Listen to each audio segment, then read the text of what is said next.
देखिए, हम इस वक्त उस फ्लाईओवर में हैं जिसे लेकर बहुत विवाद हुआ और झारखंड बंद भी बुलाया गया, लेकिन आखिरकार इस सिरमटोली फ्लाईओवर का उद्घाटन मुख्यमंत्री हेमंत सोरेन ने आज कर दिया है और बाबा कार्तिक उरांव के नाम से इस फ्लाईओवर को जाना जाएगा।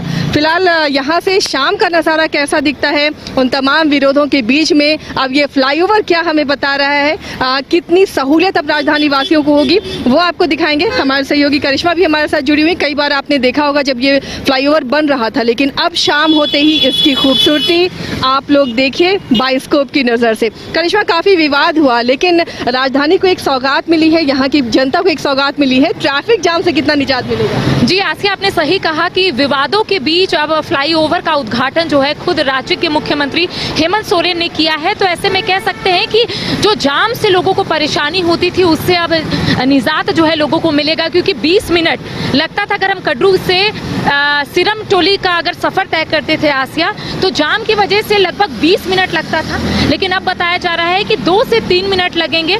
और इस फ्लाईओवर का जब निर्माण हो रहा था तब ये कहा गया था कि लोगों को अगर परेशानी हो रही है ट्रैफिक से तो कहीं ना कहीं निजात मिलेगा।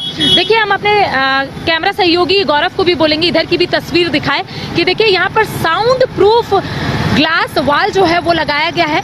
इसके सब में सोहराय पेंटिंग भी नजर आ रही है करिश्मा। जी देखिए, झारखंड है और झारखंड की संस्कृति को अगर नहीं दिखलाया जाएगा आसिया तो ये थोड़ा अधूरा हो जाएगा, इनकम्प्लीट माना जाएगा। तो ऐसे में हम कह सकते हैं बहुत ही सुंदर, बहुत ही अद्भुत तरीके से इस फ्लाईओवर को सजाया गया है और लोग बेसब्री से इंतजार कर रहे थे कि कब इस फ्लाईओवर का उद्घाटन होगा, क्योंकि लोग शायद वही है, गौरव दिखा भी रहे होंगे कि आज ही उद्घाटन हुआ है और देखिए गाड़ियों की भीड़, ऐसा नहीं लग रहा कि पहली बार यहाँ गाड़ियाँ चल रही हैं, गाड़ियों की भीड़ लग गई है यहाँ पर और सभी ये जानने और देखने के लिए आ रहे हैं कि इस नए फ्लाईओवर की खासियत क्या है। करिश्मा बताएंगी इस फ्लाईओवर की खासियत क्या है। बेहद खूबसूरत नज़ारा इस वक्त लग रहा है राजधानी रांची का। और करिश्मा, फ्लाईओवर की खासियत क्या है, क्यों ये फ्लाईओवर अलग राजधानी में नजर आ रहा है? जी देखिए, सबसे पहले तो ये आप समझ सकती हैं आसिया कि इस तरीके का फ्लाईओवर अब तक झारखंड में नहीं बना था। अब लोगों के मन में ये सवाल जरूर उठ रहा होगा कि आखिर ऐसा क्या है इस फ्लाईओवर में। तो एक तो केबल ब्रिज है, आपने देखा होगा कि झारखंड में इस तरीके का ब्रिज जो है अब तक नहीं बना है। इसको हम हैंगिंग ब्रिज भी बोल सकते हैं और लाइटिंग की भी सुविधा है, अलग अलग रंग जो है वो बदलता है। और इसके साथ ही 2.34 किलोमीटर का ये पूरा फ्लाईओवर है, यानी कि अगर आप कड्रू से चढ़ते हैं और अगर आपको सिरमटोली उतरना है तो 3 से 4 मिनट आपको लगेंगे।